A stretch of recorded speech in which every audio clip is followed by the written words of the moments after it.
This is the day we have been given. Let us rejoice and be glad in it. Good morning and welcome to church. I'm Pamela Barz, minister of the First Parish in Scituate, and I'm in our sanctuary with our music director, Elizabeth Dubuisson, and our tech guru, Michael Feeney. I welcome you, joining us from Cohasset and Kingston, Provincetown and Taunton, Hingham, Berlin, Bridgewater, Reading, and Waterville, Maine, and wherever else you may be, as well as those who would normally be in these pews. We may not be together in church, but joined together through video, we are church. For church is not a building, it is people, and wherever we are, it is sanctuary. I am grateful to the sanctuary these shared summer services have provided us in these extraordinary times. One way we are connected as Unitarian Universalists is by covenant. Our Unitarian Universalist Association is created by congregations in covenant together, and each of our congregations is held together by their own covenant. Here in Scituate, it's our practice to open our service every week by saying together our covenant as a recommitment to the promises which bind us together. Though it may not be the words you usually say in your congregation, I invite you to join us today as we say ours. Love is the spirit of this church, and service is its law. This is our great covenant, to dwell together in peace, to cherish the living earth, to seek truth in love, and to help one another. It all started with a sign. No, not that kind of sign, not the lightning flash or the shooting star or the red bird hovering outside your window.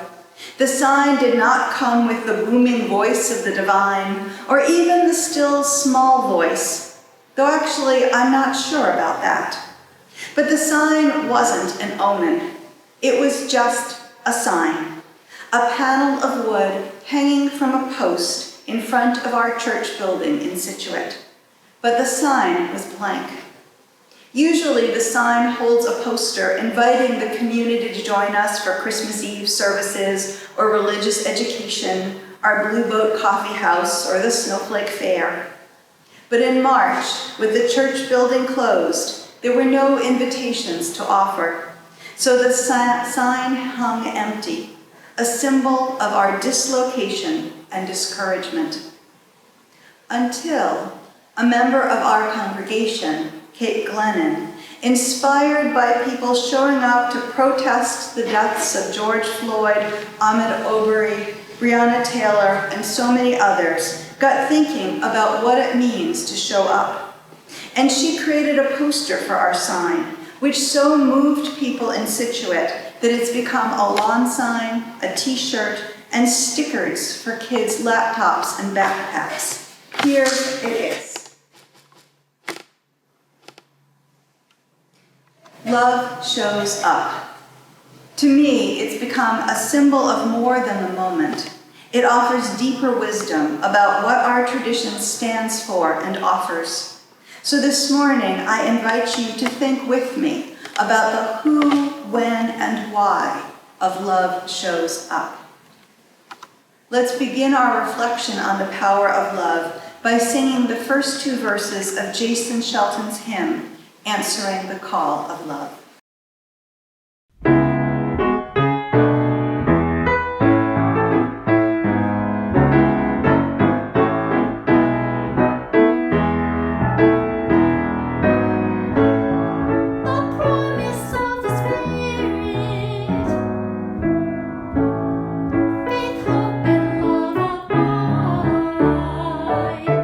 Every soul is left and made whole.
As I light our chalice here, I invite you, wherever you are, to light a candle too. If you don't have one near you, you could even pause the video now while you get one.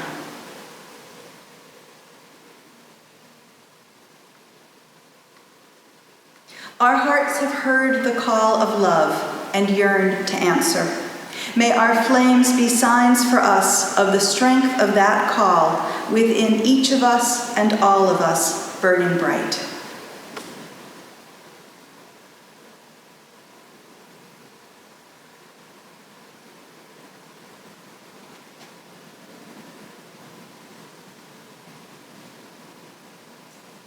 Now let's sing the final verse of Answering the Call of Love.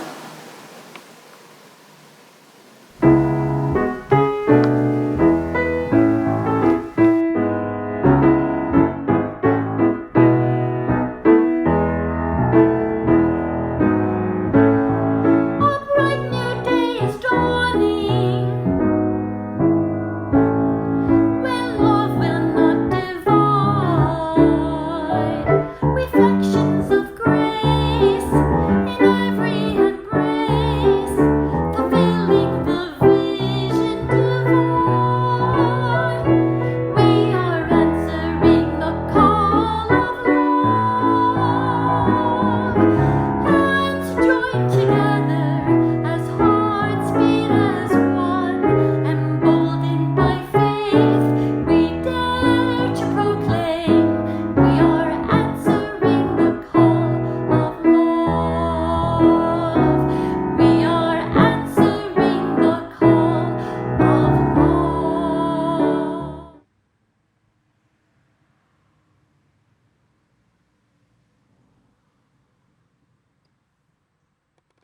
Our story for all ages today is a version of Leo Tolstoy's story, Where Love Is, God Is.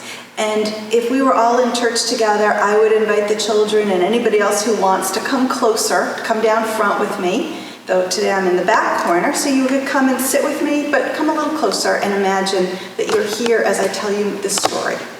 Once upon a time, a long time ago, in a city in Russia, there was a shoemaker named Martin. And Martin was a really good shoemaker. He took a lot of care in his work. He made shoes for soldiers and for businessmen and for women and children. But Martin was really lonely. His children had grown up and moved away. His wife had died. And he missed being with other people. He was very sad. And he didn't feel like he could tell anybody about this. So he just kept on making his shoes. One day a friend of his came to visit, and Martin felt like he could actually tell this friend what was happening. And so he told him how lonely he was. And the friend heard him and said, "You know, Martin, I felt like that too. And here's what helped me. I took on a spiritual practice of reading the Bible every day. And those stories helped me feel like I was connected, and they've given me greater purpose. Maybe you might try that too." So Martin started reading the Bible at night. And in the Bible, he found stories about love, and he felt how grounded he was in love. And he began to feel like this love was holding him. And he began to show this love even more to other people, really taking time to listen to the people who came into his shop and see what he could do to help them. But he was still lonely. And he wished he could feel and see this love more directly. So one night, as he finished reading his Bible stories, he said, "You know, God, I wish you would come visit me. I would love to see you." And that night, as he was asleep in a dream, he heard God say to him, "Martin, I've been watching you. I see the love you're offering, and tomorrow I'm going to come visit you." So the next morning, Martin woke up remembering this dream, and he was so excited. Today, God was going to come see him. And so he cleaned up his house, and he got all ready, and he was in his shop was in the basement, and so he was looking out the window at the feet of the people walking by, wondering when he was going to see God come into his shop. And so he saw what looked like a soldier's boots stop outside his window. And the boots were dusty and worn. And so he went outside and he saw that there was a soldier there, and he began to talk to the soldier. And the soldier had been in the army a long time, and he was walking home miles and miles to his village. And his shoes were totally worn out, and his feet were sore. And Martin said, "Come into the shop, and I will fix your boots for you." So the soldier came in, and Martin unlaced his boots, and he resoled them, and he polished them up, and they were comfortable again for the soldier to wear. And he sent the soldier on his way home with his good wishes. But still, God hadn't shown up. And so Martin sat there, and it got to be afternoon, and he heard sounds of like a fight happening outside. And he went outside, and there was an elderly woman who was selling apples, and a young boy who clearly hadn't had enough to eat had grabbed one of her apples and was trying to steal it. And she had grabbed his wrist, and they were tussling over it. And Martin said, no, calm down, stop this, because he didn't want the woman taking the boy to the police. So he calmed them down. He pulled the amount for the apple out of his pocket and paid the woman for the boy's apple. And he said, "Now, look, you have something to eat." And he said to her, "Can't you see he's hungry? Can you take pity on him?" And she looked at him, and she started telling Martin about her own grandchildren and how much she missed them. And he heard her. And he said, yes, you would want somebody to feed your grandchildren, wouldn't you? And she said, yes. So she gave the boy another apple out of the goodness of her heart, and then the boy took her apple basket and carried it home for her because it was heavy. And so Martin went back into his shop, and he felt good about what had happened, but he's still like, where is God? When is God coming to me? And it got to be really late in the day, and he looked outside, and he could see that there was a woman with a baby in her arms outside his shop. And she looked cold and tired, and so he went outside and talked to her. And she was going to meet her husband, who had gone to another village to find work. And she also was walking there with her baby, and they had no money for food. So Martin brought her in and fed her and held the baby while she ate. And it had been a long time since he held the baby, and he really loved snuggling this child. And he found in a trunk an old shawl of his wife, and he gave the shawl to her so that she could be warm. He found in another trunk some old baby clothes of his children, and he gave them to her so she'd have some more clothes for the baby. And he gave her a little money and sent them on their way. And by now it was evening. It was time to close his shop. And still, God hadn't come. And Martin felt mixed about the day. He had had these wonderful, lovely encounters with people, but God had not come. And so he opened his Bible and tried to read, but he was kind of angry. And he said, "God, you said you were coming to me today. Where were you?" And he heard her voice, and the voice said, "Martin, I came. I was the soldier. I was the lady, and the apple seller, and the boy. I was the mother and the baby, and you helped me. I showed up for you as love, and love showed up for you." And Martin heard this, and Martin was happy. And now we have a chance to show up in love during our offering time. Our offering this morning is going to the Unitarian Universalist Service Committee. While Beth plays the tune Beach Spring, information is going to go up on a slide so you can see how to donate. Thank you for showing up.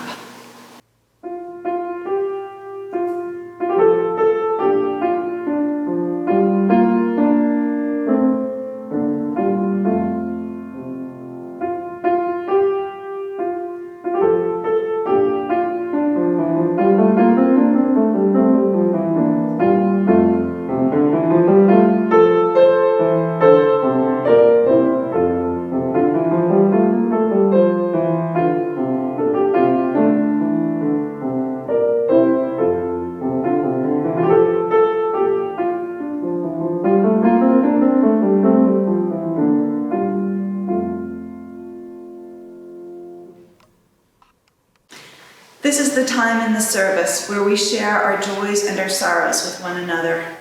And even though we're not together, we can still share them.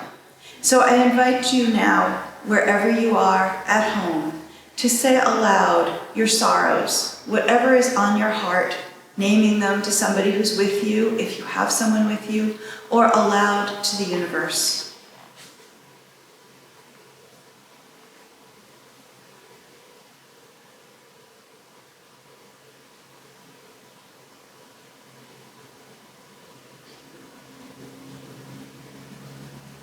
And now I place this stone in our bowl of water, symbolizing the ripples that go out into the world from our individual sorrows. Join me in our response, may love abound.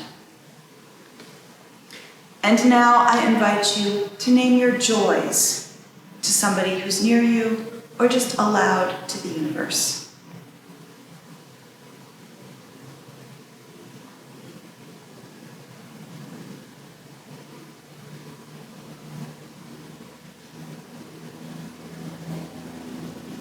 And now I place this stone for our joys. Join me in our response, may love abound. And now I invite you to join me in our Unison Prayer. You can repeat it phrase by phrase after me. We give thanks for being. We give thanks for being here. We give thanks for being here together. And now let's move into our time of shared spoken prayer. I invite you, if you want to get comfortable, close your eyes and join me as we open our hearts to mystery.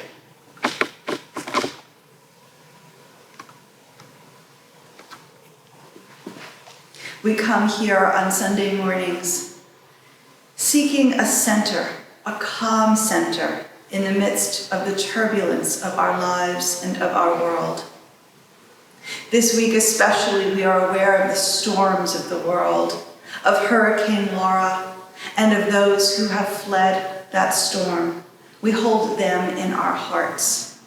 We, at the same time, are aware of those who are dealing with the opposite of hurricanes and deluges of water and floods. We remember those who are living in places of drought, who have no water for themselves to drink, to cook with, or to grow crops.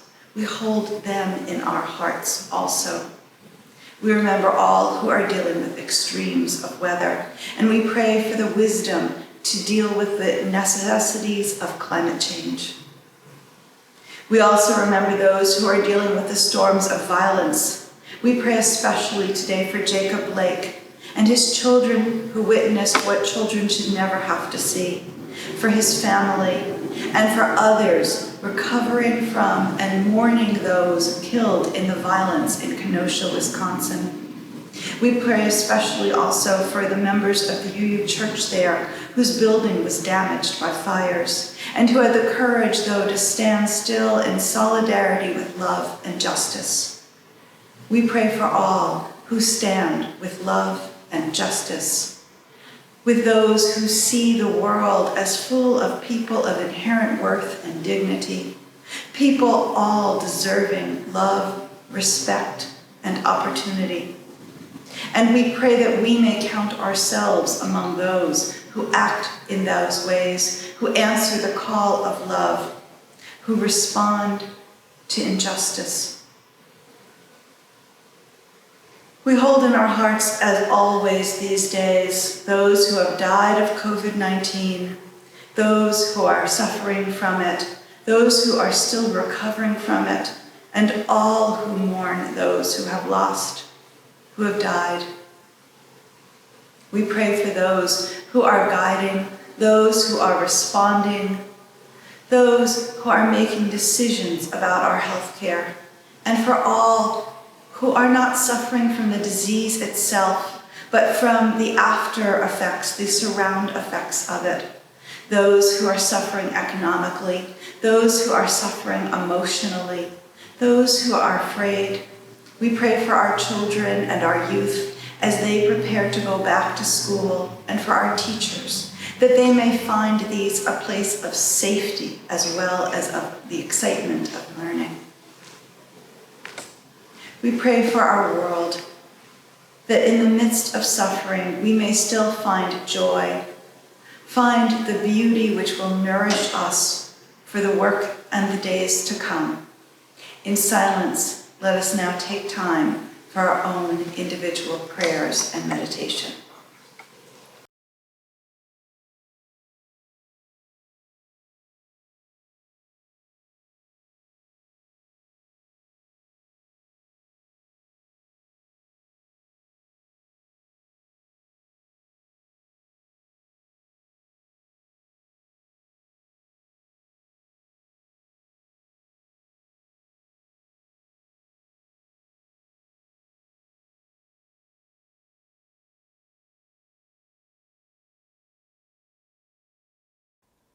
Anytime you're ready.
I always find moving the ways Martin the shoemaker helps the people who come to his door, embodying love to them, and only later realizing how they embodied love for him.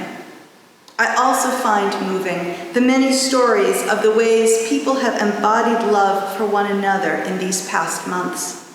The stories of communities coming together to pair people less at risk with those who need to stay isolated so that they could deliver groceries and run errands for them.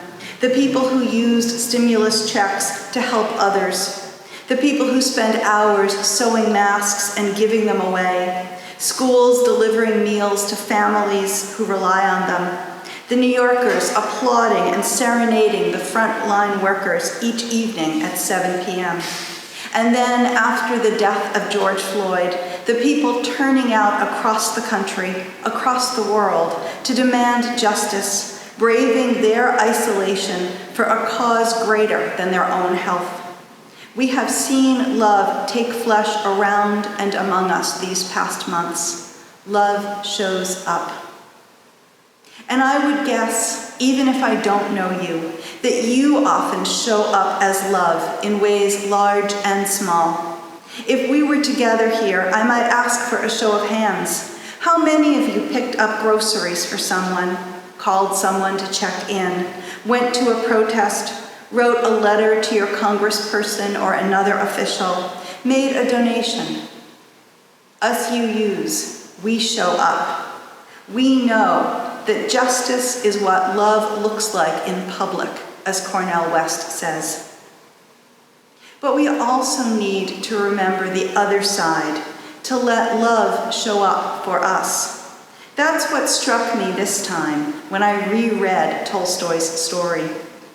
Martin wasn't a bad man. He always cared for others. But it was only when he admitted his loneliness and despair to his friend, only when he opened himself to receive his friend's love, and then through his spiritual practice opened himself to the love which holds us all, only then was he able to grow himself in offering love. We can only show up in love when we let love show up for us. So how can we do that? Perhaps it's saying yes when someone offers to bring you groceries. Perhaps it's saying aloud to a friend or your minister that this pandemic time is hard for you, whether it's because it's revealing strains in your marriage or making you see how hard it is to live on your own, how hard it is to be a parent these days, how dangerous it feels to go to work. Maybe, like Michelle Obama, you can name the malaise you feel as depression. Maybe you let love in by telling someone you trust that you are afraid, sad, anxious. Maybe you let love in by carving time each day for your own spiritual practice. I don't know what you need, but please remember that your minister is there to help you figure it out. As we head into this fall, we are going to be needed to be the bodies through which love shows up. And the only way we'll be able to continue to be the hands, feet, face, and voice of love is if we say yes to letting love show up for us. So my charge for you in these remaining weeks of summer is not to do more, but to be more. Be vulnerable. Be open. Be kind to yourself, that love may show up for you and in you. May you begin that opening now as members of the First Parish Choir offer you a blessing in the words and music of Jim Scott's hymn, May Your Life Be as a Song.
And now in your goings out and in your comings home, may you know yourself held in love, and may that love flow through you and out into the world, for love shows up. Go in peace.